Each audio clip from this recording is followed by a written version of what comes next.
साथियों, तो आज मैं साहिबा विक फिर प्रस्तुत हूँ आपके सामने लेकर अपना channel that is even English 360 degree.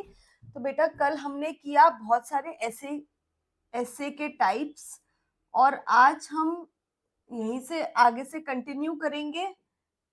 ये सब टॉपिक्स हो चुके हैं।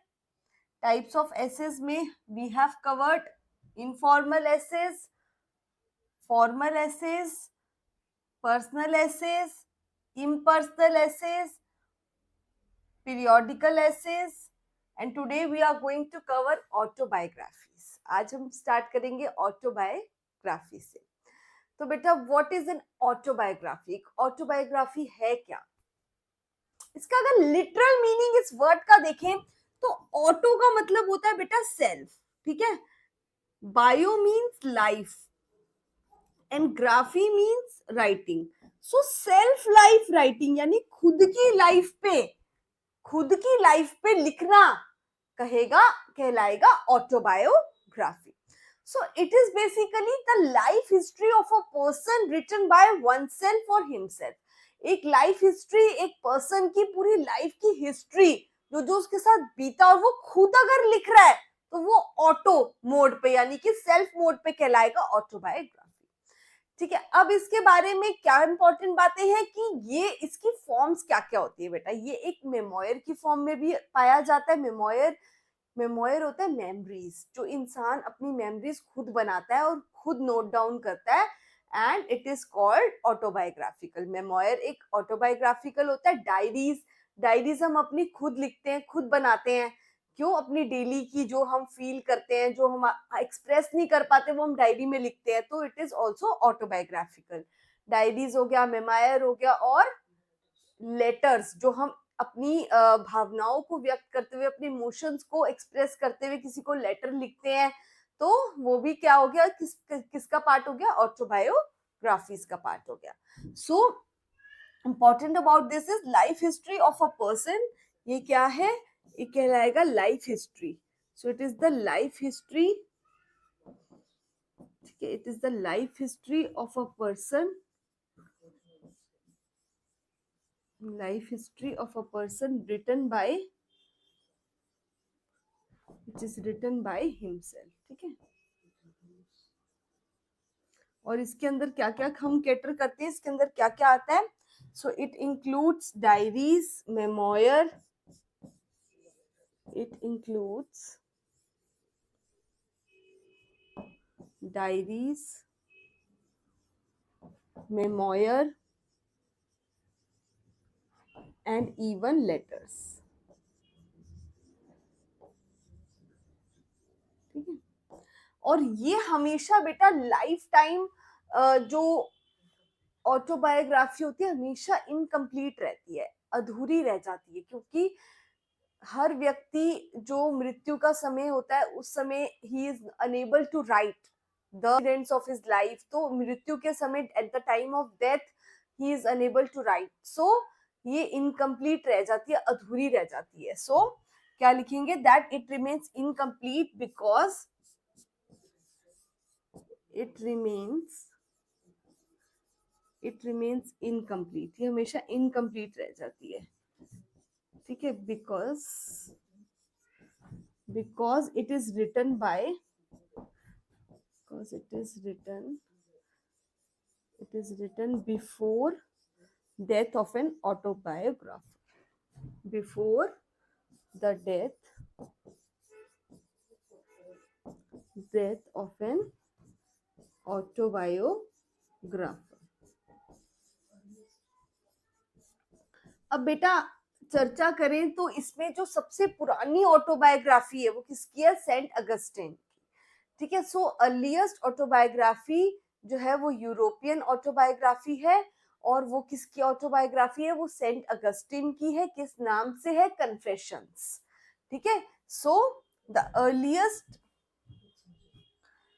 अर्लीस्ट ऑटोबायोग्राफी, ठीक है, क्या लिखेंगे? The earliest known autobiography was found in Europe.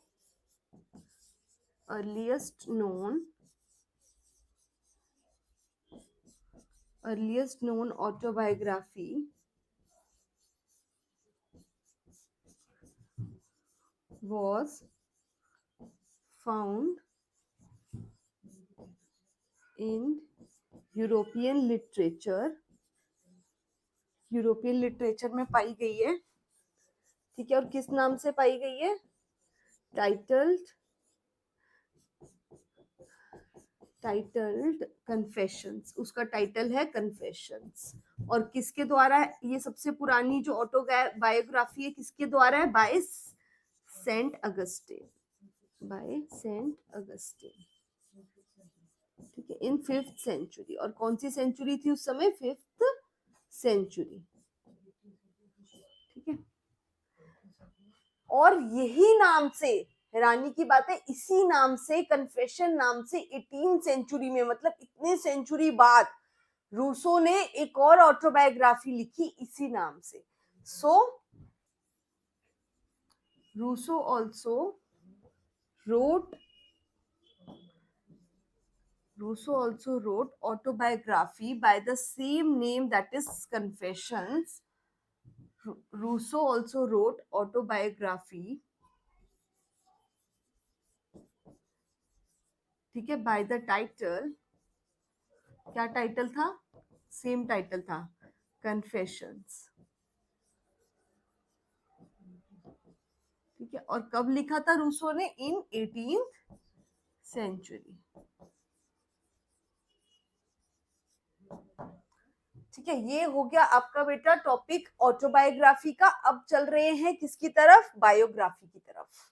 तो चलते हैं टुवर्ड्स द बायोग्राफी, है बायोग्राफीज पे। सो बेटा बायोग्राफी क्या? बायोग्राफी होता है बेटा life writings, graphy means writing, तो life writings by someone else, it is the life history of a particular person,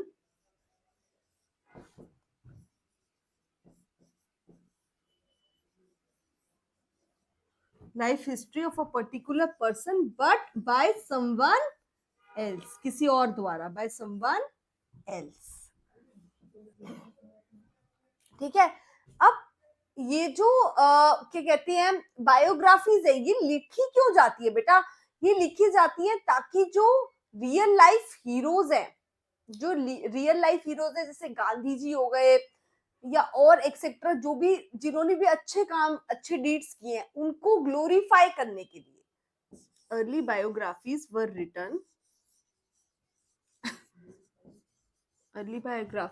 written to glorify and commemorate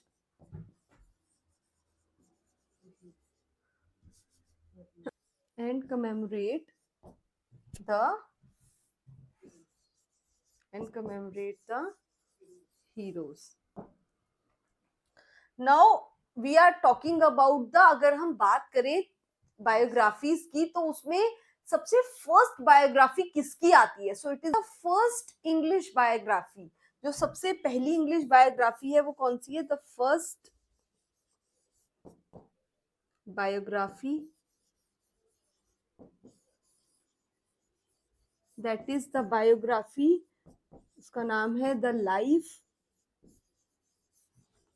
of Thomas More by William Roper. उसके बाद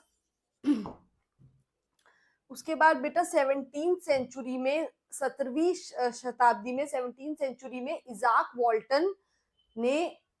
वॉल्टन की क्या आई थी? Biography आई थी, ठीक है। सो Ijak वॉल्टन्स biography, जिसका नाम था कन्फेशंस। सो इस नाम से बायोग्राफी लिखी थी किसने? इजाक वॉल्टन ने। सो बायोग्राफी जिसका क्या नाम था? The lives by Izaak Walton, the lives by Izaak Walton, कब? इन 17th सेंचुरी, ठीक है। एक नाम आता है बायोग्राफीज में, important name, that is the name of doctor Samuel Johnson. इन्होंने 52 पोएट्स की बायोग्राफीज लिख दी थी, यानी 52 पोएट्स के ऊपर इन्होंने बायोग्राफीज लिख दी थी, और उस बायोग्राफी 52 की कलेक्शन का नाम क्या पड़ा? The lives of English poets. So ये बहुत इंपॉर्टेंट है बेटा, इंपॉर्टेंट मार्क भी कर रही हूं मैं। The lives of English poets, ठीक है, the lives of English poet, ये इंपॉर्टेंट है, बाय सैमुअल जॉनसन। और इसमें क्या था? इसमें 52 पोएट्स की चर्चा थी, बायोग्राफीज लिखी थी 52 पोएट्स की। और ये वही सैमुअल जॉनसन है बेटा जिन्होंने इंग्लिश डिक्शनरी भी दी है। सो इसमें the lives of English poet में एक बहुत इंपॉर्टेंट पोएट की भी है जो बायोग्राफी जो काफी चर्चा में रहती है, जो बहुत ज्यादा हाईलाइटेड है, that is the lives of the life of John Milton. The life of Milton एक बायोग्राफी है, इसी बायोग्राफी में, किसमें? The lives of English poet में, और उसका क्या नाम है? The life of Milton. तो सैमुअल जॉनसन की लाइफ पे भी बेटा लिखा किसी ने, कब? 18th सेंचुरी में, क्योंकि अभी तक हम 17th सेंचुरी के आसपास घूम रहे थे एंड तक, अब हम घूम रहे हैं 18th सेंचुरी के आसपास। सो इन 18th सेंचुरी, 18वीं शताब्दी में, इन 18th सेंचुरी, ठीक है, इन 18th सेंचुरी किसने लिखा? जेम्स बॉसवेल ने लिखा, किस पे? The life of Johnson. The life of Johnson लिखा बाय जेम्स बॉसवेल। बेटा मैं सोच के तो आती हूँ कि पेज इतना ही इक्विप करूंगी एक में, बट इतना मैटर बढ़ जाता है कि क्या कहते हैं, पेज भी पूरा अच्छे से फुल हो जाता है। चलते हैं आगे मेमोयर की तरफ। मेमोयर क्या होता है? मेमोयर सिंपल ही बेटा, memoir, memory, it is resembled, ठीक है, मेमोयर मींस मेमोरी। अब ये टर्म डिराइव कहाँ से हुआ है, मेमोयर? सो बेटा ये हमारी फ्रेंच में एक टर्म है, फ्रेंच लैंग्वेज में, ठीक है, एक फ्रेंच टर्म है। कौन सी फ्रेंच टर्म है? मेमोयर, ठीक है, यहां से हमें मिला है मेमोयर, ठीक है। और हमारी एक लैटिन लैंग्वेज में टर्म है,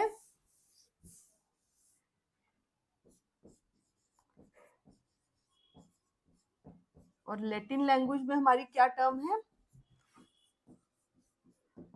दैट इज मेमोरिया। और इन दोनों ही टर्म का क्या मतलब है? इन दोनों ही टर्म का बेटा मतलब है मेमोरी,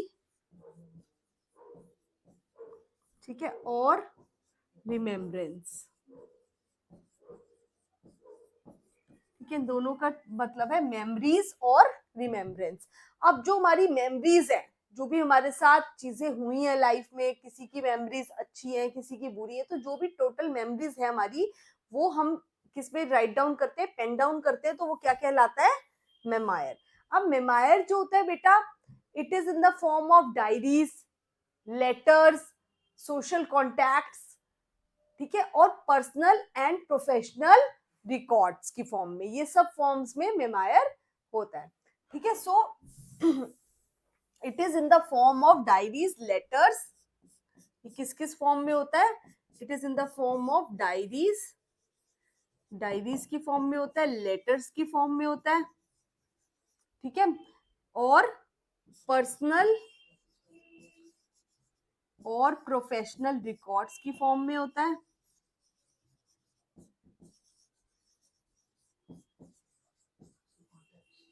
ठीक है, सोशल कॉन्टैक्ट्स की फॉर्म में होता है, ठीक है, और ये सब क्या होते हैं?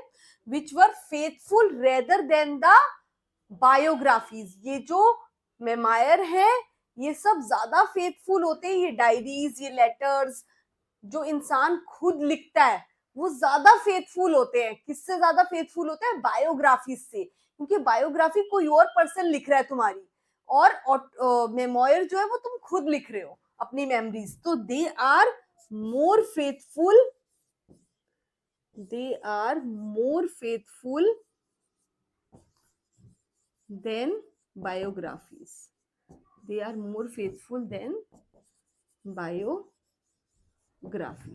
बायोग्राफी से ज्यादा ये फेथफुल माने जाती है। ठीक है, अब चर्चा करते हैं किस पे, कि इसे जो है डिफरेंट क्यों माना जाता है ऑटोबायोग्राफी से, क्योंकि इसकी कुछ पॉइंट्स है मेमायर के which are different from the autobiography, so it is considered as different from the autobiography. देखो ऑटोबायोग्राफी कुछ सिमिलर पॉइंट्स भी है कि ऑटोबायोग्राफी भी खुद लिखी जाती है और मेमोयर भी खुद से ही लिखा जाता है, तो ये सिमिलर पॉइंट्स भी हैं, but at last it is concluded that they are at some point different, कुछ difference होता है मेमायर में और ऑटोबायोग्राफी में, so it is different from autobiography, it is considered different from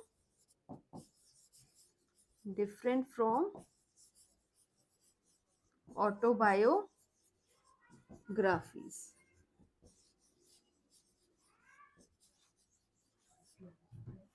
ठीक है, इसके आगे बेटा चलेंगे हम क्रिटिकल रिव्यूज की तरफ और करेंगे हम क्रिटिक और क्रिटिसिज्म पर चर्चा। तो चलते हैं, ये सब रहेगा हमारा आज का टॉपिक।